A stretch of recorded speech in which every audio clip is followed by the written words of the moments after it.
Bonjour, Omar Zana. Bonjour. Vous êtes maître de conférences en sociologie à l'Université du Maine. Vous avez également un doctorat en psychologie.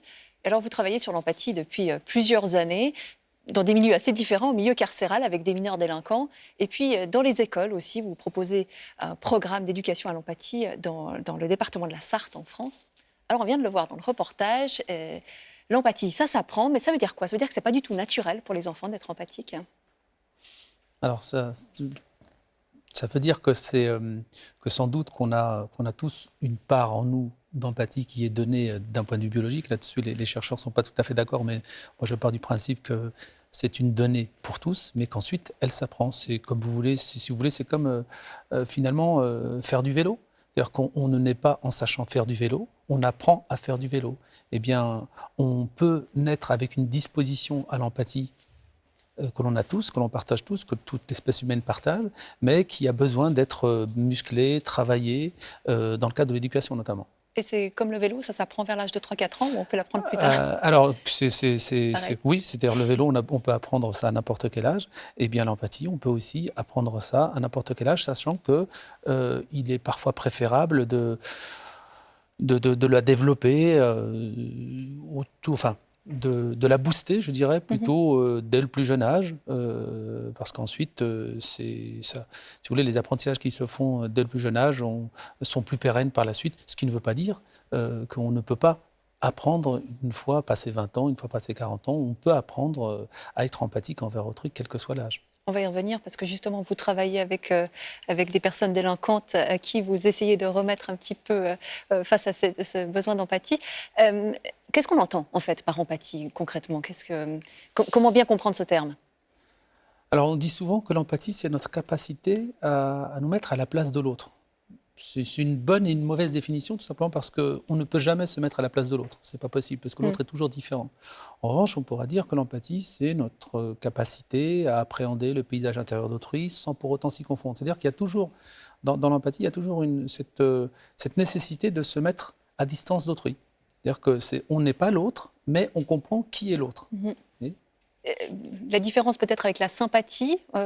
Alors, différence entre sympathie et empathie. Alors, la sympathie, pour le dire un peu rapidement, la sympathie, ce serait plutôt du domaine de la contagion émotionnelle. C'est-à-dire que Mm. la version pénible de la sympathie, vous connaissez, c'est la compassion. C'est-à-dire que c'est de ne plus mettre de différence entre autrui et moi et être dans le même état affectif qu'autrui. C'est quand la douleur de l'autre nous accable, en C'est quelque quand la sorte. douleur de l'autre nous accable, mais on peut être aussi sympathique, enfin, dans la sympathie à l'égard d'une personne quand son bonheur nous embarque également. Vous disiez n'importe qui a une disposition à l'empathie. En même temps, on entend souvent que les psychopathes, notamment, enfin des grands criminels, n'ont pas cette capacité-là. Est-ce que c'est vrai?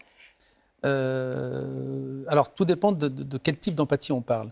Si vous permettez, je vais peut-être donner quelques définitions de l'empathie, au moins 2 ou 3 niveaux d'empathie. Il y a l'empathie émotionnelle, qui est notre capacité à identifier les émotions d'autrui. C'est ce qu'on a Euh, vu dans le reportage, c'est ce qu'on a vu typiquement. dans le Mhm. reportage, exactement. L'empathie cognitive, c'est notre capacité comment dire, à comprendre autrui, qui ne nécessite pas forcément la dimension émotionnelle.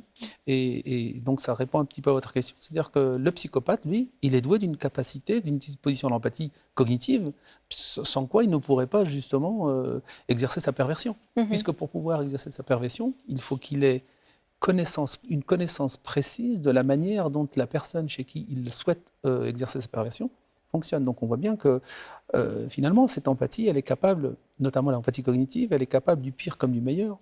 Du meilleur parce que c'est celle que les enseignants ont lorsqu'ils accompagnent leurs élèves. Du pire, eh bien, vous venez de le dire, c'est celle du psychopathe qui a besoin de cette empathie cognitive, de connaître la manière dont sa victime fonctionne pour pouvoir exercer justement sa perversion. Ouais, donc l'empathie, c'est pas forcément positif, hein. Ça, C'est pas forcément positif. Mhm. Finalement, c'est la combinaison de l'empathie émotionnelle et de l'empathie cognitive. Hein, généralement, on dit que c'est ce qu'on appelle l'empathie mature. Ça advient autour de 5, 6, 7 ans, où notre capacité à changer de perspective et à appréhender les émotions d'autrui. Mhm. Ok. Donc cette empathie-là, cette capacité à identifier les émotions d'autrui, ça, c'est positif, on en a besoin. Est-ce que vous pensez que le fait d'enseigner ce type d'empathie-là à l'école, ça peut changer la société de demain? Est-ce que ces enfants seront différents de nous qui ne l'avons peut-être pas appris comme ça? Je pense que nous, on l'a appris comme ça, mais sans le savoir. C'est-à-dire que je crois que si on parle aujourd'hui d'empathie, c'est sans doute parce qu'on sent que nos sociétés en ont besoin, tout simplement parce que on vit dans un monde de plus en plus pluriel. C'est-à-dire que jusqu'au moment où on était un petit peu dans l'entre-soi national ou communautaire, tout va bien. Mais dès lors qu'on s'ouvre à autrui, eh bien, il faut faire montre de cette disposition à se mettre au diapason d'autrui. Et dire qu'on n'en avait pas avant ou qu'ils n'en ont pas aujourd'hui, je ne pense pas. Simplement, c'est que le monde change et on a besoin d'enseigner, d'apprendre, de créer les conditions de cet apprentissage de l'école primaire, de l'école maternelle, et pour que justement... La meilleure façon d'être empathique, je crois, c'est de faire en sorte que les élèves à l'école, ou que nous autres, quels que soient les adultes, parce que nous, les adultes, c'est pareil, c'est qu'on puisse rencontrer des gens différents et accepter cette différence en l'acceptant et en la comprenant. Est-ce que c'est peut-être ce qui a manqué aux mineurs délinquants ou aux délinquants avec lesquels vous travaillez dans les prisons et à qui il manque cette capacité à reconnaître l'autre comme un autre? Alors, je dirais, je porterai un petit bémol dans ce que vous dites, c'est-à-dire que ça ne leur manque pas, ça leur manque momentanément. C'est-à-dire que tout le reste du temps, ils sont comme vous et moi empathiques, ils sont doués de cette disposition, sans quoi ils ne pourraient pas vivre socialement, puisqu'ils ont un groupe de pairs avec qui ils vivent. Mais au moment du passage à l'acte violent notamment, c'est ce que j'avais qualifié à l'époque d'anesthésie momentanée de l'empathie. C'est-à-dire que pour pouvoir agresser autrui, notamment un autrui qui nous ressemble, qui est une version possible de soi-même, eh bien, c'est compliqué. Donc la meilleure façon d'agresser autrui, c'est de le transformer en objet. Et donc d'objectaliser et donc de faire abstraction momentanément. Alors, ils n'en font pas consciemment abstraction. Bien souvent, c'est parce qu'ils sont sous l'effet d'émotions qu'ils ont du mal à juguler. Et quand on est sous l'effet d'émotions qu'on a du mal à contenir, eh bien, le monde environnant disparaît, et notamment les autres. Et c'est comme ça, à mon sens, c'est comme ça que j'avais expliqué le passage à l'acte violent comme étant un moment où le jeune n'avait plus conscience d'autrui. Est-ce que ça fonctionne de leur enseigner l'empathie? Est-ce que c'est mesurable? Est-ce qu'on peut voir des évolutions positives avec ce type de population? Alors ça fonctionne. Alors tout d'abord, c'est pas la panacée. Je dirais que ça ne fonctionne pas sur tout le monde. D'ailleurs, le terme fonctionner ne me plaît pas bien. Qu'est-ce que vous diriez alors? Ça permet à certains d'en tirer profit et à d'autres de ne pas forcément en tirer profit sur le moment. Mais comme on les retrouve, comme ils sortent, et c'est tant mieux de prison, sans doute que ce qu'ils ont fait, les travaux, les ateliers qu'on a mis en place, qui consistent finalement à créer les conditions de l'appréhension d'autrui comme une version possible de soi, c'est-à-dire et à apprendre à repérer chez autrui des émotions et à se mettre à sa place réellement, physiquement. D'accord ? Ce sont des jeux, notamment j'ai mis en place le jeu des mousquetaires où il s'agit de changer de rôle, de repérer chez autrui une difficulté à tenir une position, de le remplacer, de vivre soi-même cette même position. Et l'autre s'imprime par corps. Voilà ce que je voulais dire. C'est ça, c'est que vous dites l'empathie, ça passe par le corps, ça doit s'éprouver physiquement, oui. C'est-à-dire Mais, ça s'éprouve tout simplement parce que le monde dans lequel on vit, on l'éprouve par corps. On appréhende notre monde au travers de nos 5 sens. Et par conséquent, plus on éprouve par corps, et plus ça a tendance à être inscrit, je dirais presque somatisé. D'accord ? Et les apprentissages qui transitent par le corps, d'ailleurs, certains travaux montrent désormais qu'on a pu à faire de scission entre l'esprit et le corps, puisqu'on sait très bien que sans corps, sans émotion, pas d'esprit, et inversement. Et l'idée, on sait par exemple que des apprentissages qui sont faits sur fond d'émotion sont beaucoup plus pérennes que des apprentissages qui transitent uniquement que par la cognition. Et donc des apprentissages qui ont vocation à développer l'empathie et qui transitent par le corps sont plus pérennes que des apprentissages à travailler l'empathie qui transitent uniquement par la cognition. Je m'explique. Vous asseyez avec des jeunes ou des moins jeunes et vous leur parlez comme on fait juste sur le plateau. Vous comme moi, nous sommes tout à fait d'accord pour dire qu'il est bienvenu d'être empathique, etc. Mais ça, parce qu'on est doué de raison Et on est C'est de la capable de théorie. penser, comme c'est de la théorie. En revanche, mais peut-être qu'une fois qu'on sera sorti, vous comme moi, on aura oublié notre discussion. Je ne crois pas. Hein.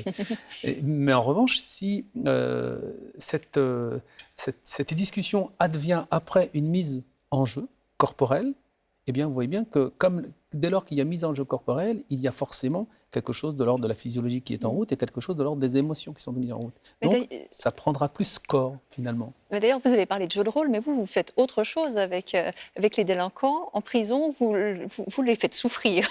Alors, par le sport, hein, soyons clairs. Alors, je ne les fais pas souffrir, je les fais dolorir, ce qui n'est pas pareil. Éprouver de la douleur physique, effectivement. Exactement, c'est éprouver de la douleur. Alors, c'était rapidement, hein, pour pouvoir créer ces conditions de l'écoïsation, hein, de la mise en miroir avec autrui, il fallait trouver une solution. Et je me dis qu'après tout, le sport, de toute façon, quand on passe d'une motricité quotidienne, comme nous ici, assis, à une motricité sportive, on court forcément le risque de se faire mal. C'est une évidence, puisque le myocarde monte en fréquence, on peut tomber, on peut chuter, etc. Mais on peut se faire également mal parce qu'on peut avoir des courbatures. Et ce qui m'intéressait, c'était de travailler avec des mineurs, même des jeunes adultes, sur donc 2 jours consécutifs pour pouvoir les réunir le lendemain et se voir tous à l'identique, comme étant capables tous de ressentir des émotions et de ressentir quelque chose. Parce que, comme on l'a vu là dans le petit reportage, la première chose, c'est de ressentir soi-même quelque chose. Et si ce que je ressens, je l'observe aussi également chez autrui, eh bien tout d'un coup, je me dis que l'autre est aussi un moi. Donc, commencer par éprouver une douleur commune peut ensuite... Oui, ou une sensation ou une émotion commune. Parce que peut par la suite nous permettre, c'est ça, de reconnaître chez l'autre quelque chose qu'on n'éprouve pas sur le moment même. C'est un peu ça l'idée. C'est ça. Ou alors regarder quelqu'un et dire quelque chose de ses émotions comme on vient de le voir, et ensuite dire soi-même ce que l'on a à dire de soi. C'est donner à voir à autrui son paysage intérieur. C'est-à-dire que c'est aussi s'ouvrir à autrui. Voyez, et donc, effectivement, passer par cette mise en corps, mise en mouvement, mise en émotion et associée au verbe, je pense que c'est en tout cas plus efficient, à mon sens, en matière d'apprentissage et d'éducation à l'empathie. Je reviens à l'école et aux enfants qui étaient le sujet du reportage. Est-ce que finalement de leur apprendre l'empathie, c'est pas assez mal les préparer à la société dans laquelle on vit, qui est quand même très compétitive? Est-ce que finalement c'est la meilleure chose pour les préparer au monde du travail, par exemple? Alors oui, vous avez raison, mais non. Je pense que le monde du travail, c'est par excellence le monde où on doit composer avec autrui. Or, le monde de l'école, je parle pour l'école française, peut-être sans doute que ça marche comme ça en Suisse, mais on les prépare plutôt à travailler seuls. Je crois qu'on devrait inverser votre propos en disant que l'école prépare plutôt les individus à travailler seuls, que rares sont les enseignants, enfin je pèse mes mots, pas beaucoup ou très peu ou pas suffisamment enseignants proposent d'attribuer des notes, par exemple, à toute la classe, de les faire travailler. Or, le monde professionnel, le monde de l'entreprise, c'est quand même composé les uns avec les autres. Cette émission, si elle existe, c'est bel et bien parce que tout autour de nous, il y a une synergie d'intelligence qui va faire que ça va marcher. C'est un excellent exemple, effectivement.